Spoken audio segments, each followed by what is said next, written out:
Bom dia a todos na paz do Senhor Jesus. Eu sou o pastor Danilo Estélio e estamos aqui para mais uma aula da nossa Escola Bíblica Dominical online, aqui pelo Facebook da Catedral da Assembleia de Deus, Zona Norte de Macapá, a nossa Comadezon. Estamos ministrando dentro da revista do Programa de Educação Cristã Continuada, editado pela Igreja Mãe do Centenário em Belém do Pará, Convenção CADB. O tema do trimestre é na primeira carta do apóstolo Paulo aos Coríntios, com os assuntos sobre sexualidade, alimento, culto e ressurreição. Então, dentro desse assunto, nós vamos falar hoje sobre imoralidade e litígios. Litígios é a mesma coisa que brigas, contendas. Eram dois problemas muito sérios que a igreja de Corinto estava enfrentando. O texto áureo está em 1 Coríntios, capítulo 6, versículo 12. Todas as coisas me são lícitas, mas nem todas convêm. Todas as coisas me são lícitas, mas eu não me deixarei dominar por nenhuma delas. Que esse é um princípio bíblico para todos os cristãos. Significa que nós podemos fazer tudo, mas nem tudo que podemos fazer é para nós. A verdade prática nos fala que o Evangelho impõe uma separação clara das práticas erradas que o mundo acha normal. Então, esse princípio não é apenas para nós cristãos, é para todas as pessoas. Podemos observar que existem certas condutas que para algumas pessoas é permitido ou tolerado e para outras é muito mais grave. Um exemplo que nós tivemos essa semana que passou foi de uma autoridade judiciária de outro estado que se comportou de forma, digamos, muito desrespeitosa em relação a um guarda municipal quando foi multado. Ou seja, é um comportamento que num cidadão comum já seria reprovável, mas vindo de uma autoridade judiciária é muito mais reprovável. Isso nos mostra que, apesar de podermos fazer tudo, não é tudo que nós podemos fazer que é para nós. A verdade prática, portanto, é esse resumo da lição. Existem práticas erradas para o cristão e para o mundo podem ser até normais, mas para o cristão não é. O primeiro tópico nos fala sobre a questão da imoralidade, que era um grande problema na igreja de Corinto. Veja que aqui a palavra que o apóstolo Paulo utiliza para fornicação é porneia. É daí que vem o nome pornô, que aparece em várias palavras da nossa língua portuguesa. Então, porneia se refere a todo tipo de impureza sexual, tudo aquilo que sai do padrão correto. Inicialmente, Paulo utiliza um caso concreto que estava acontecendo naquela igreja. Estava havendo uma relação amorosa, incestuosa, entre um daqueles crentes e a madrasta dele. Esse tipo de comportamento tanto era repudiado pela lei de Moisés, pela lei dos judeus, quanto também, por incrível que pareça, pela lei dos romanos. A gente pensa que os romanos eram um povo que, em termos de costumes, eram totalmente liberais, mas veja que até eles tinham certos limites. Relação de mãe com filho ou filho com madrasta não era considerado algo válido, mesmo entre os pagãos romanos. Ou seja, o comportamento daquele cristão corinto era muito reprovável, era duplamente reprovável. E então Paulo utiliza esse caso concreto para jogar para todo o restante dos cristãos como um aviso, dizendo para eles que aquele comportamento era uma ponta do iceberg. Era um pedacinho do que estava acontecendo ali naquela cidade e naquela igreja. Veja que a impureza sexual de qualquer tipo, ela também era proibida em Atos capítulo 15, versículo 29, que foi a reunião dos crentes ali em Jerusalém para decidir o que os não-judeus têm que guardar. Eles têm que guardar sábado, eles têm que não comer carne de porco. O que da lei de Moisés, que tem muitas regras na lei de Moisés, eles são obrigados a guardar isso? Então, por fim, ficou decidido que não. Apenas algumas coisas que tanto faziam parte da lei de Moisés, quanto faziam parte do comportamento geral que se exige de qualquer ser humano. E uma dessas proibições era a prostituição. Prostituição aqui é no sentido mais amplo possível, é o comportamento sexual que vai fora dos padrões de Deus. Não é apenas a prostituição no sentido estrito como nós conhecemos hoje em dia.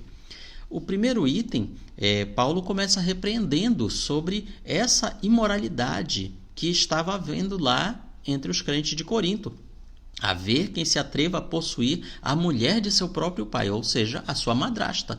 Havia uma pessoa dessas lá no meio de Corinto que não tinha sido repreendida, que não tinha sido disciplinada, aquele comportamento estava sendo tolerado pela igreja, e isso ficou sabendo o apóstolo Paulo, então ele aproveita esse momento, essa carta, para denunciar esse costume. Veja que, no geral, o povo corinto era famoso por sua imoralidade. Por exemplo, os romanos, quando queriam se referir a uma prostituta, não usavam a palavra que na língua deles é prostituta, eles usavam uma expressão do tipo mulher de Corinto ou coríntia. Então, quando o termo coríntia queria dizer isso, uma mulher sem costumes, uma mulher sem moral, uma prostituta, alguém que vendia o seu corpo, alguém que não tinha padrões morais de comportamento. Isso era um comportamento comum ali na igreja e na cidade de Corinto. Também os historiadores, quando queriam falar sobre fornicação ou prostituição, usavam um termo que na nossa língua seria algo equivalente a acorintiar. Mais ou menos isso. Outro fator que também incentivava a imoralidade era a religião. A religião na cidade de Corinto, ela tinha o componente sexual como algo muito forte. Por exemplo, havia os cultos ao deus romano Dionísio ou Baco. Daí que vem a palavra bacanal, vem do nome grego Baco. Dionísio era o mesmo deus Baco, só que com o nome romano. Então o culto a Baco não era um culto, uma liturgia comum. Era algo marcado pela embriaguez e grandes orgias. Os devotos de Baco ou de Dionísio acreditavam que quando eles estavam ali se embebedando e naquelas orgias, que seria o que nós, no nosso popular, seriam as surubas, isso fazia parte do culto da religião ali em Corinto. Além disso, havia uma outra deusa pagã que era cultuada, Afrodite ou Vênus. Afrodite é o nome grego, Vênus é o nome romano. Então, no culto a Afrodite e no templo dela, havia mulheres que ofereciam corpo como forma de serviço sexual divino. Ou seja, o devoto de Afrodite ia lá fazer as suas oferendas, seus sacrifícios, e como parte daquela devoção, ele também buscava alguma das sacerdotisas ou prostitutas cultuais que estavam ali naquele templo. Veja que a religião, portanto, em Corinto, ela incentivava todas as formas de imoralidade. E o apóstolo Paulo escreve contra isso, dizendo aos cristãos: olha, vocês não são mais desse meio, então vocês não têm mais que se misturar com isso.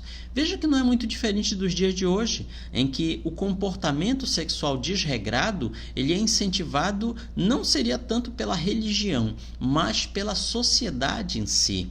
Tudo que nós conhecemos ao nosso redor, na sociedade atual, ela é muito incentivada à imoralidade. Até você vai assistir um comercial que está vendendo pneus. Tem ali uma mulher sensual, em trajes sensuais, para vender aquele pneu. Veja como o corpo, o sexo, ele é utilizado como arma de venda, como incentivo. Você vai para um filme, uma novela, o comportamento de adulterar, de se prostituir é mostrado como algo normal, até como algo desejável. Então, a mídia e a sociedade ao nosso redor, ela está fazendo o que acontecia lá na cidade de Corinto, está incentivando as pessoas a terem um comportamento sexual desregrado. Paulo, portanto, fala sobre esses 3 itens: fornicação, adultério e prostituição. Veja que são palavras que todas estão dentro, digamos assim, do gênero porneia, mas cada uma tem um tipo específico. O adultério, ele é entre pessoas casadas. Uma pessoa casada tem um relacionamento amoroso de qualquer tipo, não necessariamente sexual, não necessariamente físico, com uma outra pessoa que não é o seu cônjuge. Essa outra pessoa pode ser casada ou não. Veja que quando Jesus fala sobre isso, ele não condena apenas a questão do que nós chamaríamos as vias de fato. Em Mateus capítulo 5 ele deixa claro: ouvistes o que foi dito aos antigos, não adulterarás. Eu, porém, vos digo, aquele que atentar numa mulher para cobiçar, já cometeu adultério. Então, Jesus está também mostrando que o padrão divino para adultério não é apenas quando a pessoa chega às vias de fato, chega a ir para a cama com outra pessoa, que não é a sua cônjuge, mas até mesmo a cobiça, o desejo, isso já é um adultério, porque a partir dali se desenvolve toda uma série de caminhos que vão chegar naqueles finalmente, naquelas vias de fato. Tem a fornicação, que é como se fosse o adultério, mas agora cometido por uma pessoa que é solteira, que não está comprometida ainda com ninguém. E finalmente nós temos a prostituição, que nos nossos dias prostituição é visto como a venda do corpo, mas na verdade tem um sentido muito mais amplo. Também havia a prostituição religiosa, que era uma forma de culto aos deuses pagãos. Então esses gêneros, digamos, essas espécies do gênero porneia, e isso daí ameaçava o comportamento que deveria ser santo dos crentes ali de Corinto. E Paulo escreve sobre esse assunto importante. E é um assunto que compete a nós também nos dias atuais. Nós sabemos que nos dias de hoje muitos crentes, muitos obreiros, muitos pastores têm o seu ministério derrubado por questões ligadas ao sexo. Isso em todas as igrejas, em todas as religiões. Grandes ou pequenos ministérios têm sido afetados, porque a área sexual é uma das áreas que, digamos assim, é um calcanhar de Aquiles para muitas pessoas. E não estamos falando apenas de homens. A gente pensa que isso é uma exclusividade masculina, mas não é. Também existem situações assim entre as mulheres.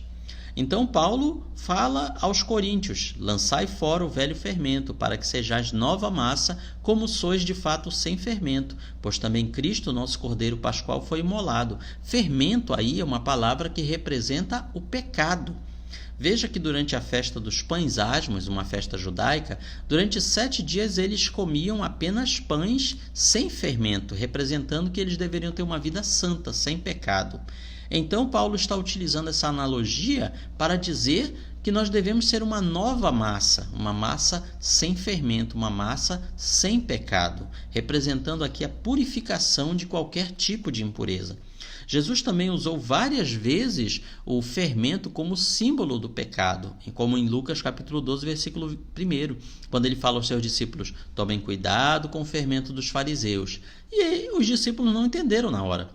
Pensaram que ele estava falando sobre o pão mesmo de comer, aquele pão que nós compramos na padaria. Mas Jesus os adverte novamente, e aí que eles entendem o que ele está falando. Que ele está falando sobre a doutrina, os ensinos pecaminosos que os fariseus ensinavam. Então, para nós cristãos hoje, o que é lançar fora o fermento? Significa valorizar o sacrifício de Jesus, o nosso Cordeiro Pascal. É se livrar de antigos hábitos pecaminosos, é rejeitar os ensinos contrários à palavra de Deus, adotar hábitos sãos e um padrão de vida santificado ao Senhor. Claro que isso não é fácil e nem acontece do dia para a noite. O mundo que nos cerca, ele nos incentiva a todo momento a fazer o que é errado. O mundo não nos incentiva a fazer o que é certo. O mundo que nos cerca, ele é extremamente hipócrita, porque ele exige um padrão de correção, um padrão de ser correto nas suas atitudes, nas suas ações, mas ao mesmo tempo ele incentiva as pessoas a fazerem o que é errado. E quando alguma pessoa tenta ensinar as outras a fazer o que é certo, ela é taxada de conservadora, ela é taxada de fundamentalista. Veja então quanta hipocrisia do mundo que nos cerca.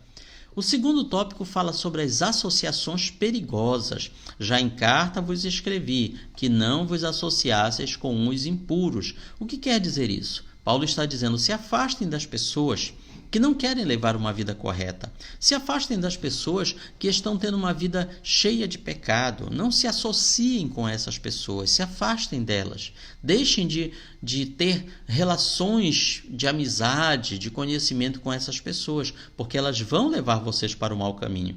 Alguns cristãos interpretaram a fala do apóstolo Paulo como uma advertência para não manter amizade ou negócios com pessoas simplesmente de fora da igreja. Não, o que Paulo está dizendo é no sentido geral, porque ele sabia que dentro da igreja tinha pessoas que, mesmo se dizendo seguidores de Jesus, tinham uma vida errada, tinham uma vida desregrada. E isso é uma regra para nós também. É muito comum, quando nós nos convertemos a Cristo, pensarmos que ali dentro daquela igreja, naquele grupo religioso, você só tem pessoas perfeitas, corretas, santas. Não é verdade. Ali você tem trigo e joio. Ali você tem pessoas que querem servir a Deus e pessoas que estão vivendo só numa aparência cristã. Então nós precisamos identificar essas pessoas e, com o tempo, nos afastar delas também, porque elas não somente estão no mau caminho, mas elas também querem levar outros para esse mau caminho. Devemos ser sal e luz para as pessoas que nos cercam, influenciando positivamente a nossa sociedade. Temos que ter um comportamento e um testemunho de tal forma que as pessoas olhem para nós e digam: eu quero ser como ele, eu quero ser como ela. Aos que se dizem irmãos, aqui Paulo esclarece: agora vos escrevo que não vos associeis com alguém que, dizendo-se irmão, for impuro, ou avarento, ou idólatra, ou maldizente, ou beberrão, ou roubador. Veja que aqui Paulo não está falando apenas da conduta sexual, mas de todas as formas erradas de procedimento. Com esse tal, nem ainda comais, ou seja, não sentem à mesa para comer com aquela pessoa. Na antiguidade, você sentar à mesa para comer com alguém era um ato de muita importância, representava que você tinha comunhão de ideias, comunhão de ideias, de sentimentos, de desígnios com aquela pessoa. Era como se você dissesse: essa pessoa, ela come do mesmo prato que eu. Naquele tempo você não tinha cada um comendo de um prato diferente, tinha um prato só, onde todo mundo lançava a mão e pegava. Então isso era uma forma de comunhão, era uma forma de dizer: eu considero tanto essa pessoa que ela come do mesmo prato que eu. Veja, portanto, que comer tinha todo esse simbolismo. Na trajetória cristã, há muitos que se dizem irmãos, mas na verdade não são. Nós temos trigo e joio dentro de todas as igrejas, todos os ministérios, todas as congregações. Paulo censura aqueles que se dizem irmãos, mas se intrometem no meio da igreja apenas para causar divisão, dissensão entre as pessoas. É gente que não renunciou ao pecado, vive numa prática pecaminosa contínua, ou seja, para eles o pecado já se tornou algo comum, algo corriqueiro. Então é preciso tratar esse tipo de pessoa e demonstrar desaprovação ao seu comportamento, chamando ao arrependimento, para que o seu mau exemplo, aliado à tolerância, não contamine toda a igreja. E é algo muito interessante, porque o comportamento bom, ele é muito difícil de ser incentivado, mas o mau comportamento, basta que você o tolere para que as pessoas o copiem.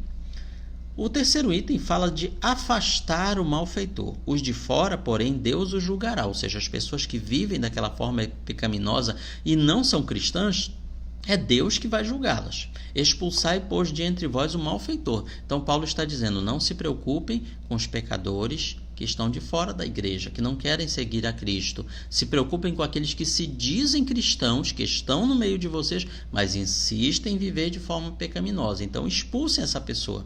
Claro que isso não deve ser do dia para a noite. A pessoa precisa ser aconselhada, advertida, admoestada de que o testemunho dela, o comportamento dela não está de acordo com a vontade de Deus.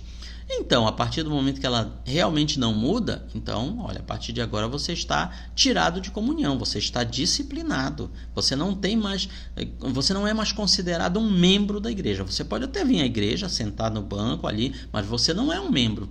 Você é um visitante, você é alguém que congrega por congregar, mas você não quer mudar de vida, não quer mudar seu comportamento. Veja que nós não precisamos necessariamente chegar ao radicalismo, como tem em alguns grupos religiosos por aí, que você nem fala com a pessoa, que você age como se a pessoa não existisse. A pessoa vem numa calçada, você troca para outra. Não é a esse ponto. Nós não temos que demonstrar também essa falta de amor, mas o amor, ele não pode significar tolerância ao erro, tolerância ao pecado. Então é isso que Paulo está querendo dizer em relação aos crentes de Corinto, e é um princípio que serve para nós também. Essa pessoa deve ser submetida à disciplina da igreja, e caso não se arrependa, mude de atitude, a única alternativa é afastá-la da comunhão com os irmãos. É claro que são casos extremos e isolados, porque geralmente as pessoas, quando veem o seu comportamento pecaminoso ser denunciado, elas o que fazem? Procuram mudar de vida, procuram corrigir o seu mau proceder, o seu mau comportamento. Mas existem aqueles que são radicais, no sentido pior do termo. Eles não querem mudar. Eles acham que a sua vida está corretíssima e eles não precisam mudar em nada. Nesse caso, o único comportamento da igreja é retirar essas pessoas. O terceiro item fala sobre os litígios judiciais. Na comunidade de Cristo, nenhuma diferença interpessoal deve ser irreconciliável. Paulo confronta a situação em que um membro da comunidade de Cristo leva outro membro ao tribunal de incrédulos, aos tribunais comuns. Então veja só, ele condena a questão, ele trata da questão de sofrer ou causar injustiça. Algum de vós, tendo questão contra outro, aventura-se a submetê-lo a juízo perante os injustos e não perante os santos? Paulo está querendo dizer o seguinte: em vez de vocês levarem esse caso aos tribunais comuns, seculares, por que vocês não levam essa questão à igreja? A igreja não tem condições de julgar esse caso? Veja que aqui o que ele está procurando é preservar a identidade cristã da igreja. Quando a igreja usa os mesmos meios que as comunidades não cristãs para resolver seus desentendimentos, não há diferença real entre uma e outra. Os tribunais humanos nem sempre são justos em seus julgamentos. Suas decisões podem sofrer influências políticas, financeiras. Nós sabemos que aquele mito de uma justiça totalmente imparcial continua sendo um mito. Por mais que os juízes de todos os níveis e classes se esforcem para dar decisões justas, nem sempre eles conseguem. Às vezes eles acabam sendo iludidos pelas circunstâncias. É mostrado para eles uma verdade que não é uma verdade real e eles acabam decidindo de forma injusta. Então, a crise de identidade dos coríntios é destacada ainda mais por eles preferirem, antes da igreja, preferiam os meios seculares para resolver contendas, problemas entre os irmãos, disputas na área civil, disputas na área, digamos assim, penal, criminal, religiosa. Paulo diz que é preferível e mais semelhante a Cristo ser injustiçado do que sacrificar o próprio testemunho, resolvendo conflitos por meio que violam princípios cristãos. Veja que aqui ele não está proibindo terminantemente. O que ele está dizendo é o seguinte: a igreja deve ser em primeiro lugar para resolver essas questões. Esse deve ser o primeiro caminho a ser buscado para resolver qualquer questão. É claro que nem sempre isso vai dar bons resultados. Às vezes a igreja não consegue resolver aquela contenda, aquele litígio, e aí talvez seja necessário judicializar. Mas o primeiro caminho a ser buscado é justamente o da igreja, prioritariamente. E quando devemos recorrer ao judiciário? Entretanto, vós, quando tendes a julgar negócios terrenos, constituís um tribunal daqueles que não têm nenhuma aceitação na igreja, ou seja, os tribunais seculares. Os cristãos podem entrar com processos judiciais uns contra os outros? A grande pergunta é essa. A resposta a essa pergunta não é apenas sim ou não. Seria mais ou menos um depende. O ensino de Paulo define alguns critérios para nortear essa decisão de entrar na justiça contra alguém. Primeiro, tem alguma forma de uma questão ser mediada fora do sistema judiciário? Então veja que essa conciliação extrajudicial, inclusive, ela já existe nos dias de hoje, ela é incentivada pelo próprio Poder Judiciário. Nós temos os juízos arbitrais, nós temos aquele incentivo às conciliações, em que o judiciário apenas faz a mediação. Todo o tempo nós vemos aí o judiciário fazendo as suas semanas de conciliação, dia de conciliação, justamente para incentivar as pessoas a fazerem acordos entre elas. E o judiciário apenas faz a mediação, a validação daquele acordo. A igreja pode mediar e resolver desentendimentos no contexto cristão? A igreja consegue fazer isso? Algumas sim. Outras talvez não, mas o ideal é que elas consigam. Um processo judicial vai prejudicar o testemunho cristão? Vai causar escândalo? Esse que é o grande X da questão. Um cristão processando o outro, isso vai ter uma repercussão na sociedade? Ou uma igreja processando um cristão, ou um cristão processando uma igreja, ou um ministério, ou uma igreja processando outra igreja, isso vai causar repercussão? Às vezes sim, às vezes não. Depende de cada caso. Então são situações em que tudo isso tem que ser levado em conta para se decidir: vamos entrar com um processo ou não vamos? E isso estamos falando do âmbito da igreja, de um cristão contra o outro. Claro que quando se trata de um cristão contra um não cristão, contra alguém que não é daquela igreja, não é sequer seguidor de Jesus, aí a história muda totalmente de figura. Aí a ordem, a regra é sim, levar ao judiciário os problemas que podem ser resolvidos pelo judiciário. Por exemplo, imaginemos um parlamentar evangélico. Acontece algum fato do governo ou fora do governo, aquele parlamentar pode entrar com um processo judicial para resolver aquela questão? Claro, ele está dentro, inclusive, das suas atribuições fazer isso. Portanto, não é errado.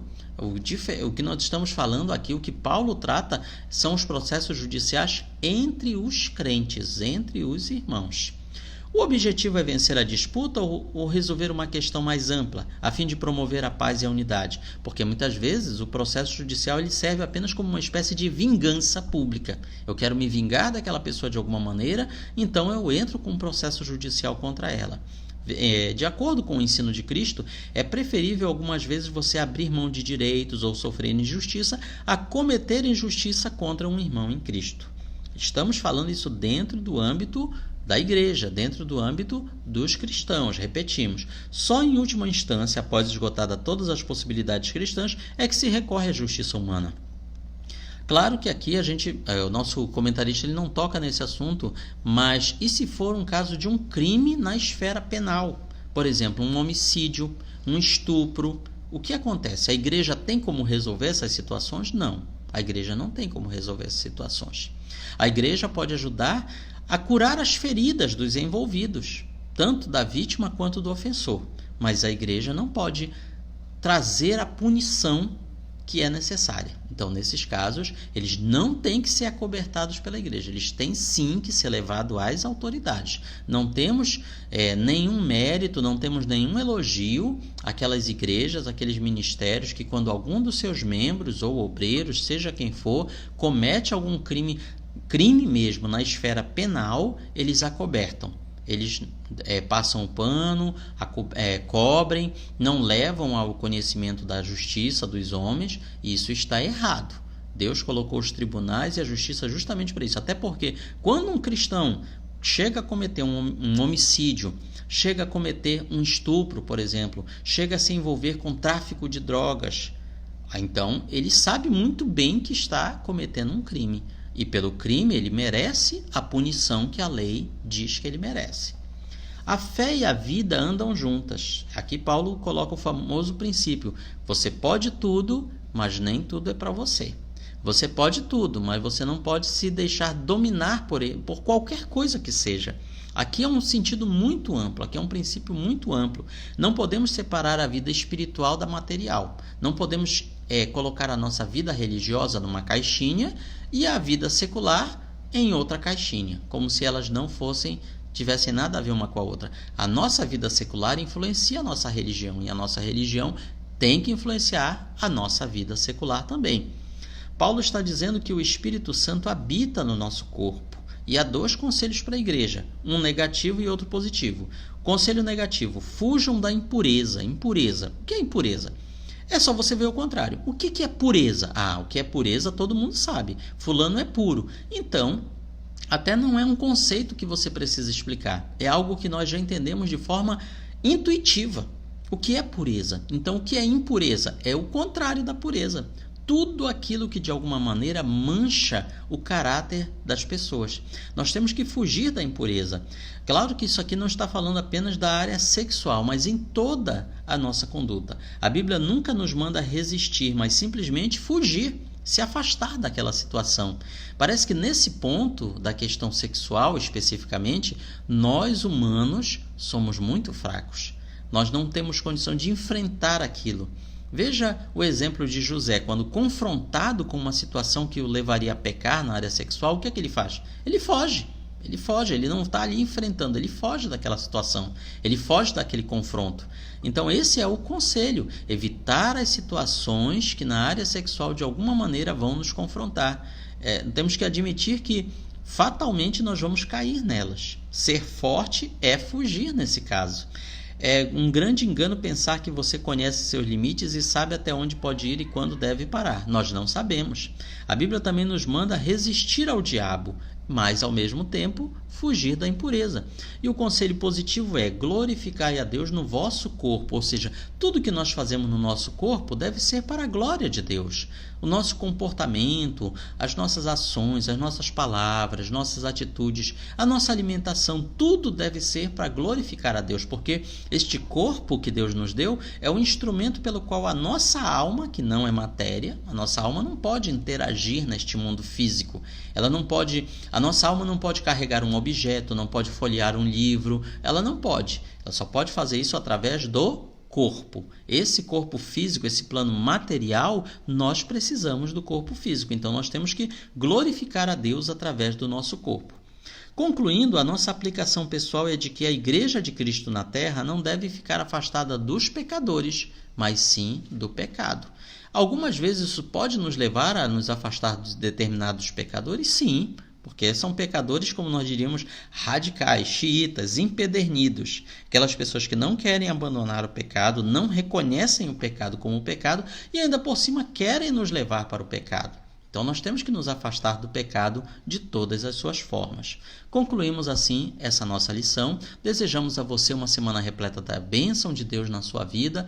Deixamos aqui os nossos saudações para a liderança da Comadezona, a pessoa do pastor Dimas Rabelo, e deixamos também aqui um parabéns todo especial para os aniversariantes desta semana e para os avós, que hoje, 26 de julho, é o dia dos avós. Então, parabéns a todos vocês que, assim como eu e a pastora Dira, têm a felicidade de terem os seus netos ou bisnetos, que são uma alegria de Deus para as nossas vidas. Nós temos as nossas Anas, né? Temos a Ana Vitória e a Ana Laura, e temos certeza que muitos avós aí que estão nos ouvindo têm seus 5, 10, 20. A minha sogra, por exemplo, já parou até de contar de quantos netos e bisnetos ela tem. Então, para todos vocês, para todos nós que somos avós, Deus continua nos abençoando e até o próximo domingo, se Deus assim nos permitir.